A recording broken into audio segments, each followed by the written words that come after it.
नमस्कार किसान भाइयों, आपका स्वागत है आपके अपने चैनल लक्ष्मी गार्डनिंग में। किसान भाइयों, आज हम आपके लिए एक और नई वीडियो लेकर आए हैं और आज की इस नई वीडियो में हम चर्चा करने वाले हैं कि आम के पेड़ की देखभाल कैसे करें।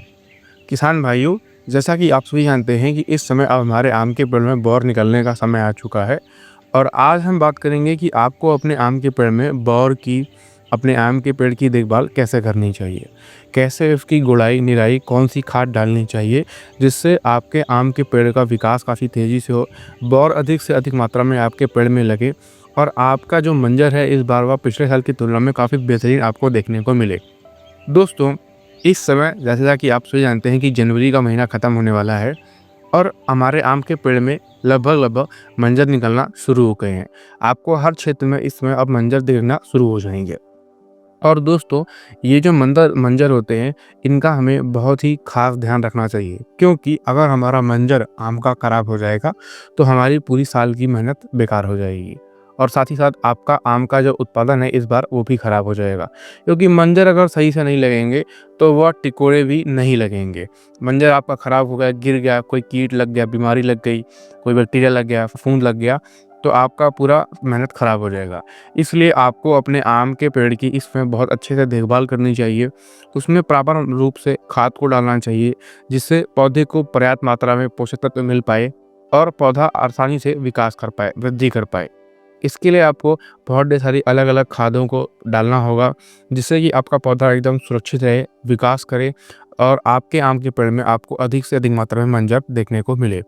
किसान भाइयों, अगर आपको आज की हमारी यह वीडियो अच्छी लगे तो चैनल को सब्सक्राइब करना बिल्कुल मत भूलिएगा और साथ ही साथ हमारे व्हाट्सएप चैनल को भी ज़रूर फॉलो करिएगा। अगर आप हमारे व्हाट्सएप चैनल को फॉलो करेंगे तो आपको वीडियो से जुड़ी हुई अपडेट, साथ ही साथ नए खेती की टेक्निक के बारे में और भी ढेर सारी जानकारियाँ आपको हमारे व्हाट्सएप चैनल पर मिलेंगी। और किसान भाइयों, अगर हम आपको आज जो प्रोडक्ट बता रहे हैं, इनको अगर आप खरीदना चाहते हैं, तो डिस्क्रिप्शन में आपको इन सभी प्रोडक्ट का लिंक मिलेगा, आप वहाँ से जाकर खरीद सकते हैं। साथ ही साथ कमेंट में भी आपको लिंक मिल जाएगा हमारे व्हाट्सएप चैनल का भी और इन प्रोडक्ट का भी, तो वहाँ से आप परचेज़ कर सकते हैं क्योंकि बहुत ढेर सारे किसान भाई ये कहते हैं कि सर, हमको जो आप दवाएँ बता रहे हैं वो आसानी से उपलब्ध नहीं हो पाती हैं। इसलिए अब आपको ये दवाएँ आसानी से उपलब्ध हो जाएँगी और आप वहाँ से जाकर इनको खरीद भी सकते हैं। किसान भाइयों, इस समय जैसा कि आप सभी जान रहे हैं, हमारे आम के पेड़ में मंजर निकल आ रहे हैं और आम के पेड़ में जैसा कि हमने अपने पिछले वीडियो में बात किया था कि हमें पहला स्प्रे कब करना चाहिए, तो इसके बारे में हमने जानकारी दे दी थी। आज हम बात करेंगे कि पहला स्प्रे करते समय हमें किन-किन बातों का ध्यान रखना चाहिए और हमें अपने आम के पौधों में कौन-सी खादों को डालना चाहिए। किसान भाइयों, सबसे पहली बात है कि आपको अपने आम के पेड़ में जब आप पहला स्प्रे करने जा रहे हैं, तो एक बात का ध्यान रखिएगा कि स्प्रे तभी करना है जब आपके आम के पेड़ में आपको मंजर दिखना शुरू हो जाए कि हाँ, अब हमारे आम के पेड़ में मंजर निकल आ रहे हैं।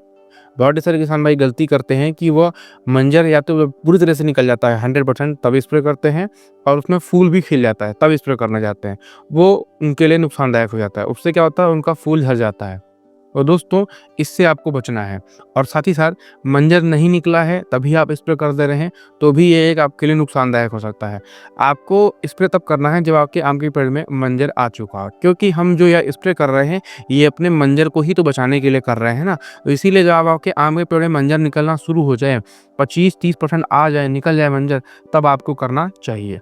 और दोस्तों, पानी हमेशा उतनी मात्रा में ही लेना चाहिए जितना आपके आम के पेड़ में आपको आवश्यकता पड़ती है और घोल हमेशा एक साथ ना बनाएं, क्योंकि एक साथ बना देने से क्या होता है, दवाएं जो होती हैं वो नीचे बैठ जाती हैं। इसलिए आप थोड़ा-थोड़ा करके बनाइए, जैसे कि 5-6 पेड़, 10 पेड़ का एक साथ बनाइए, या और बहुत पेड़ हैं तो आप थोड़ा-सा ज़्यादा कर सकते हैं, लेकिन छोटी बाग है तो 10-15 पेड़ का एक साथ बनाइए, फिर 10-15 पेड़ का अलग-अलग बनाइए, जिससे दवा जो है वो प्रॉपर एकदम अच्छे से घुली रहे, कंसंट्रेट रहे, दवा खराब ना हो। और दूसरा किसान भाइयों, एक काम और करिएगा कि एक्स्ट्रा घोल मत बनाइएगा। जैसे आपको आज समय नहीं मिल पाया, आपने आज स्प्रे करना शुरू किया, शाम हो गई, शाम के बाद आपने क्या किया कि जो थोड़ा बड़ा घोल बच गया था तो उसको आपने रख दिया, अगले दिन मार लिया। ऐसा मत करिए, इसलिए क्या होता है, दवा जो होती है वो रात भर में खराब हो जाती है, क्योंकि पानी के साथ वो मिले-मिले जो होती है, बहुत ढेर सारे किसान भाई उसको खेत में ही ऐसे छोड़ के चले जाते हैं, बागों में ही चले जाते हैं, तो उससे जो उसकी पावर होती है वो कुछ कम हो जाती है। इसलिए उतना ही घोल बनाइए जितना आप स्प्रे कर सकें। ये रही आपकी 2-3 सावधानी वाली बात। इसके अलावा अब हम बात कर लेते हैं कि आपको अपने आम के पेड़ की देखभाल कैसे करनी है। किसान भाइयों, इस समय जब आपके आम के पेड़ की देखभाल करने का सबसे अच्छा समय है कि सिंचाई वगैरह पे ध्यान दीजिए। दूसरा, आपके आम के पेड़ में जो भी खरपतवार, घास वगैरह जो भी सब जम उगाया है, उन सबको पहले साफ करा दीजिए। ये भी आपके लिए एक नुकसानदायक हो सकता है। जैसे कि जो वर्कर आपके जो मतलब मजदूर आपके आम के खेतों में, पेड़ों में काम कर रहे हैं, आपके बागों में, उनके लिए कीड़े-मकोड़े, साँप-सूप ये सब काटने-पीटने का डर रहता है। दूसरा, जो ये खरपतवार होते हैं, ये आपकी दी गई खादों को, पानी को, सब ये अनावश्यक इस्तेमाल करते हैं और बढ़ते हैं, विकास करते हैं। तो ये आपका एक पैसा बर्बाद होता है और दूसरा लेबर चार्ज भी बढ़ जाता है, क्योंकि उसमें फिर मेहनत बढ़ जाती है, तो समय लगता है, जल्दी-जल्दी आपका काम नहीं हो पाता है। इसलिए पहले तो सबसे पहले सारे खाद वगैरह मतलब जो भी यहाँ पे खरपतवार हैं, इन सबको हटा दीजिए और साफ़ करा दीजिए। फिर अब बात कर लेते हैं कि आपको खादों को कैसे डालना चाहिए। तो दोस्तों, इस समय जब आपके आम के पेड़ में मंजर निकल रहा है, तो खाद वगैरह बहुत ज़रूरी है। खाद नहीं देंगे तो विकास अच्छे तरीके से नहीं होगा। खाद के लिए आप क्या कर सकते हैं, आप अपने आम के पेड़ में इफ़को सागरिका का इस्तेमाल कर सकते हैं। दोस्तों, ये एक बहुत ही बेहतरीन ऑर्गेनिक खाद होती है। इसके अंदर आपको बहुत सारे माइक्रोन्यूट्रिएंट देखने को मिलते हैं और इसका इस्तेमाल आप प्रति पौधे के हिसाब से कम आप 500 ग्राम ज़रूर एक पौधे को दीजिए। 500 ग्राम से ज़्यादा भी दे देंगे तो कोई दिक्कत नहीं है। देना कैसे है, पौधे के चारों ओर बढ़िया गुड़ाई करिए, ठीक है? चारों ओर गुड़ाई करिए अच्छे से। गुड़ाई करने के बाद उसी में इसको डाल दीजिए। थोड़ा-सा आप चाहें तो यूरिया भी डाल सकते हैं और डाई भी डाल सकते हैं। ये भी दोनों आप प्रति पौधे में कम से कम 600 ग्राम ज़रूर डाल दीजिए। 600 ग्राम से ज़्यादा भी डालेंगे कोई दिक्कत नहीं आती है। बहुत ज़्यादा नहीं डालना है, एक लिमिट में डालना है। इसी के साथ किसान भाइयों, अगर आप चाहें तो आप अपने आम के पेड़ में एनपीके 19-19 का भी स्प्रे कर सकते हैं। ये भी इस समय बहुत ज़रूरी होता है, क्योंकि एनपीके 19-19 जो होता है, वो आपके पौधे में नाइट्रोजन, फास्फोरस और पोटास, इन तीनों तत्वों को पर्याप्त मात्रा में देता है। दोस्तों, इस समय जब हमारे आम के पेड़ में मंजर निकल रहे हैं, बौर निकल रही है, तो एनपीके 19-19 बहुत ही ज़रूरी होता है। एनपीके 19-19 का स्प्रे करने से आपके पौधे को इन 3 तत्व यानी कि नाइट्रोजन, फास्फोरस और पोटास, यह तीनों तत्व मिल जाएँगे।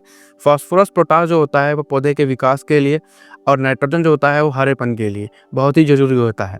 साथ ही साथ फास्फोरस और पोटास क्या करते हैं, पौधे में जो अन्य तत्व हैं, जो ज़मीन में मौजूद हैं या आप जो ऊपर से स्प्रे कर रहे हैं या ज़मीन में जो आप खाद वगैरह डाल रहे हैं, इन सबको अवशोषित करने में बहुत ही अच्छी खासी मदद करता है, जिससे पौधे में जो होता है वो पर्याप्त मात्रा में भोजन बनता है, विकास काफ़ी तेज़ी से होता है और आपको पौधे में अलग से ऊर्जा देखने को मिलती है। क्योंकि यह जो पोटास और फास्फोरस होता है, वो पौधे की जो खाना पानी वाली जो कोशिकाएँ होती हैं, जिसको हम जाइलम और फ्लोएम बोलते हैं, जो ये तंत्रिकाएँ कोशिकाएँ होती हैं, इनका प्रवाह बहुत तेज़ी से होता है। यानी कि इनकी जो प्रोसेस होती है, कार्यविधि जो होती है, वो काफ़ी तेज़ी से होने लगती है, जिससे पौधे का विकास आपको दुगना तेज़ी से देखने को मिलता है और आपके आम के बौर में, यानी पेड़ में अधिक से अधिक मात्रा में बौर और मंजर आपको देखने को मिलते हैं, जिससे आपका जो फ़ायदा होता है वो भी आपको काफ़ी अधिक मात्रा में देखने को मिलता है। किसान भाइयों, अगर आप इन सभी चीज़ों को अपने आम के पेड़ में करते हैं और जो मैंने आपको बताई है सावधानी, इनको भी आप देखभाल करते हैं, तो ये आपके लिए बहुत ही बेनिफिट वाला होगा, यानी कि बहुत आपको मदद करेगा। इससे क्या होगा, आपका शुरुआती चरण में आपकी जो ये बौर होगी वो बहुत ही अच्छी तरीके से निकलेगी और आपकी जो बौर होगी वो ख़राब भी नहीं होगी। और दोस्तों, अगर आपको आज की हमारी ये वीडियो अच्छी लगी हो तो चैनल को सब्सक्राइब करना बिल्कुल भी मत भूलिएगा और साथ ही साथ हमारे व्हाट्सएप चैनल को भी फॉलो कर दिएगा।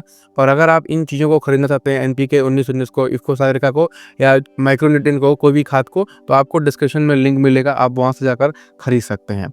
मिलते हैं अगले वीडियो में, तब तक के लिए धन्यवाद।